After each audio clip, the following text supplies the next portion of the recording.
Hey guys, welcome back. BDCKR here. This is our weekly Q&A/update video. So the online match for less than a day is for sharpshooter Bret Hart, and the character challenge for just over a day is the gear vault. So that's gear technically pack, not really a character challenge. Yeah, and it's the same as last week. So that's a gold pack, and then working up to the Stephanie McMahon pack. In Mortal Kombat X, the current challenge is Aaron Black, and you can still buy him in the early access pack if you want to. And he's a repeat challenge. And so it's weird to me that they're actually trying to market it as an early access pack when we've actually had him before. Yeah, and there are also two quote-unquote new packs, which are Classic Scorpion and Classic Sub-Zero packs. So they're both a little bit crap because they're very expensive and you only have a chance at getting them along with other gold characters. So they're sort of like the combat pack, but more expensive and with a small chance of getting somebody rare. And in Injustice, the online challenge is for Cassandra Cain Batgirl, the current character challenge is for Kondak Black Adam, and the Survivor gear is the League of Assassins gear until May 4th. So, we're going to move right into the question and answer portion of the video. First question comes from user All Hope Is Gone. And they say, besides using Arkham Origins Joker, what other person would be good for this method, like damage over time? So that was on our video of, it was jokingly called DOTYES, with Arkham Origins Joker, and Arkham Knight Harley Quinn, and Batman Returns Catwoman. So when you're talking about sheer, just total damage over time output, no one can match Arkham Origins Joker. I mean, Mortal Kombat X Scorpion, he's a little interesting because he can auto-crit when he gets 200% on either Special 1 or Special 2, which is better than the 50% chance of critical damage over time that anyone else can get with augmentations. But that's not enough to make the difference. I mean, let's face it, alright, so in terms of your team setup, if you're doing a damage over time team, every strong damage over time team must have Batman Returns Catwoman for her damage over time doubling effect. Her passive will double. It says 100%, increases by 100%, but what it actually does, math-wise, is it will double it. But out of everybody else, only Arkham Origins Joker can get a 100% damage over time boost from an Arkham teammate. Now, some people might be thinking, well, bleeding increases the damage taken, so you can stack multiple specials that cause bleeding, and that might give you something interesting, but then you need to build up enough bars so that multiple bleeds are in effect at the same time. The huge benefit of Arkham Origins Joker, Special 1, just throw it out right away, and you've got bleed right away. So, I mean, if you want to look at some of the characters with damage over time, who do you got? Bronze Catwoman, Silver Catwoman, maybe Silver Deathstroke. I can't remember whether he's got. So those are the guys that aren't really considerations because in a team where you're going to stick Batman Returns Catwoman in it, you don't really want non-golds. Yeah, you've got Lobo, who does poison. So does Bounty Hunter, so both Lobos. Yeah, Mortal Kombat X Scorpion, just Mortal Kombat Scorpion, Zatanna. Both Aquaman.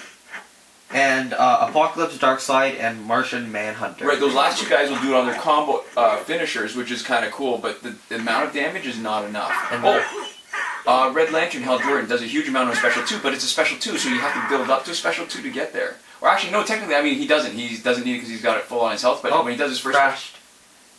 1 second. Alright, we're back. So you were saying about Hal Jordan. Yeah, so it's not that he needs to build up, because clearly his passive lets him do his health, so he's got 3 bars to start with, but each time he does it, he's taking a bit of damage. Now that I think about it, Red Lantern Hal Jordan might not be a bad person to try with Batman Returns Catwoman just to see what happens. He might be really interesting. I guess my aversion is always to losing too much health, and because his Special 2's nerfed a little bit, so it does less damage than usual, but the damage over time should actually still be pretty good. Yeah, so that might be interesting. And I guess the baseline is you want to gear your damage over time guy to do a lot of the damage. Oh, and it goes without saying too, we explained it in the video, but they have to, for this team, you have to have crit chance augmented and crit damage augmented. Because if you don't have crit chance augmented, your damage over time won't crit unless it's Mortal Kombat X Scorpion. Yeah. Oh, and the gears that we've geared him up with, I mean, I know you only asked about the characters, but really the considerations are Stick, LexCorp Helmet, and League of Assassin Blades in terms of adding more damage over time to whoever your sort of centerpiece, your star is on the team. Okay, our next question comes from Syed Shah, and this is from our glitch for how to infinite sell a character. I still don't get why you can't do bronze characters. Any reasons will be helpful. Alright, so the key is this. So he's asking, I still don't get why you can't do bronze characters, so it comes down to how you define can and can't. Alright, so does it work with bronze characters? Absolutely, sure it does. Is it more dangerous when you use bronze characters? Yeah, it's a lot more dangerous. So much more dangerous. If you follow our instructions perfectly, then the risk of something bad happening, no matter what character you use, is relatively small. But there's always a small risk. Now, if you screw up with a silver character or a gold character, the worst that's going to happen is you lose them permanently and you can't play with that character. If you screw up with a bronze character, the worst that will happen is you can't play Injustice. Period. There's something different about the daily login bonuses when it gives you a bronze card every 10 days. So, alright, so to recap a little bit, when a card is oversold and lost permanently, the place in the code in the game where information on the card is stored, it gets corrupted. So if you get a copy of that card, you can't get it back, and the changes that are supposed to happen in the code that says you have one more copy than you did before, those changes don't happen. So, if you get that card in a pack, no big deal. It just disappears from your collection right after you get it. But if it comes as a daily login bonus, the game just keeps on trying to give it to you over and over and over again to the point where you're locked out of Injustice. And sure, you could actually start Injustice without an internet connection to play offline, but it's totally unplayable online. So you've effectively banned yourself. Which is just most of the game for anybody who's already beaten the storyline, right? There's not much fun just grinding against the same fights in AI, especially when you can really beat them pretty easily with maxed out stuff. Yeah. I think you're absolutely right. Like, it's just, there's not a lot of play value left once you've suspended yourself, basically. Yeah. Oh, as a public service announcement for anyone who's oversold a bronze card and caused Injustice to become unplayable, we know someone who's been able to restore the cards and fix accounts, but he charges for doing this. Now, if anyone has a corrupted account and want this guy's contact information, send us a PM and we'll give it to you. So, if you've already screwed up your account, we can totally understand why you would pay for this, but if you have the option to avoid corrupting your account, you should take it. So, don't use bronze cards. Yeah, because if you've been watching our channel, chances are you've been wanting to do the glitches instead of having to pay in-app purchases. So, Yeah. if you're...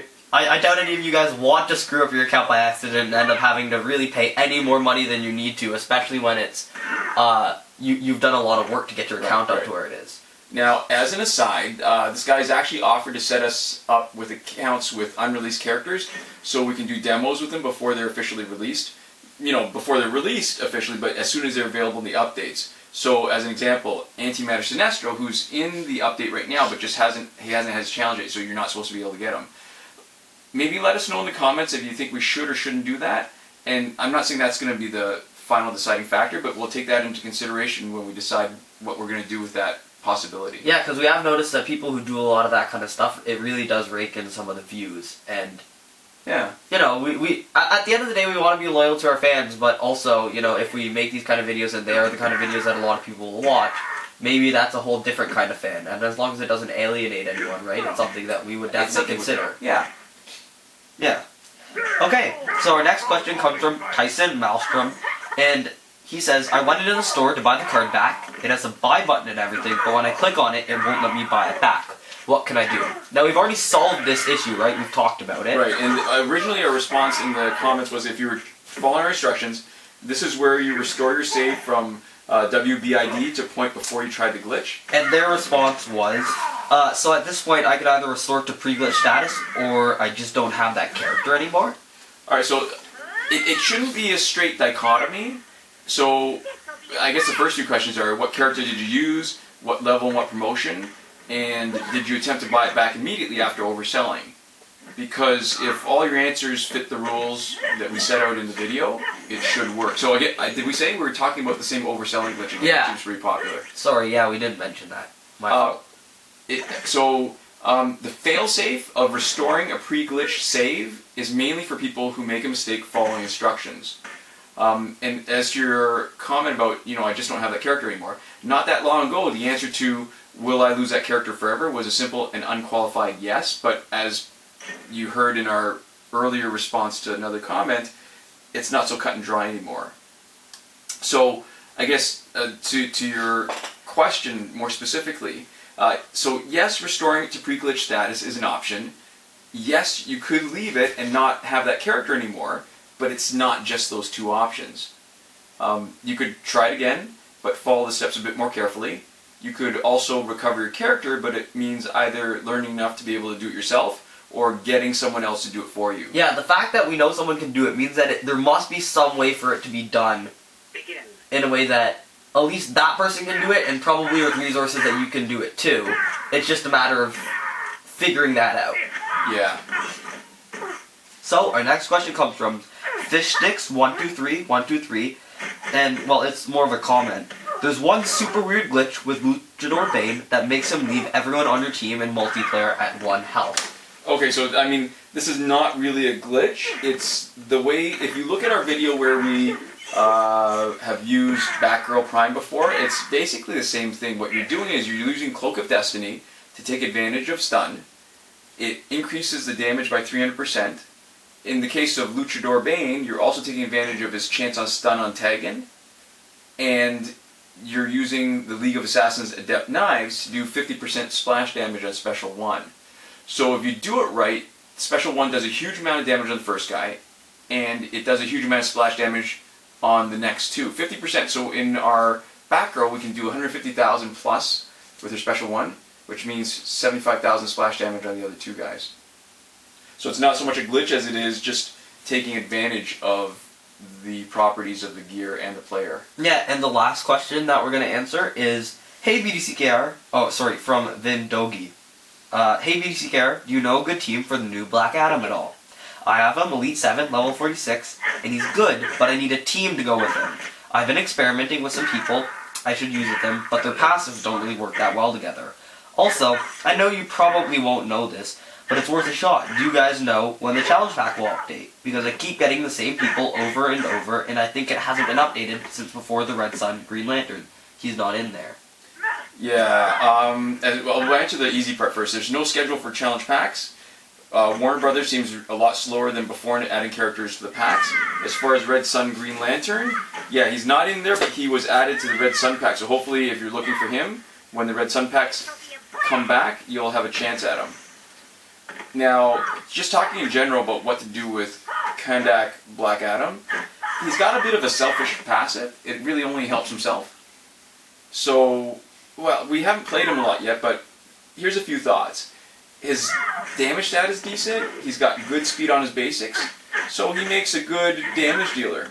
Now, his passive drains on specials and on the combo finisher. It says on basic attacks, but it's really just a combo finisher. So that means if his tap combo is good for juggling, then you gear him for basic attacks, because his combo finisher is what you really want to do to take advantage of his passive, keep the other team drained, and not doing any specials on you. And if his swipe combo is better, then gear him for specials to take advantage of the power drain.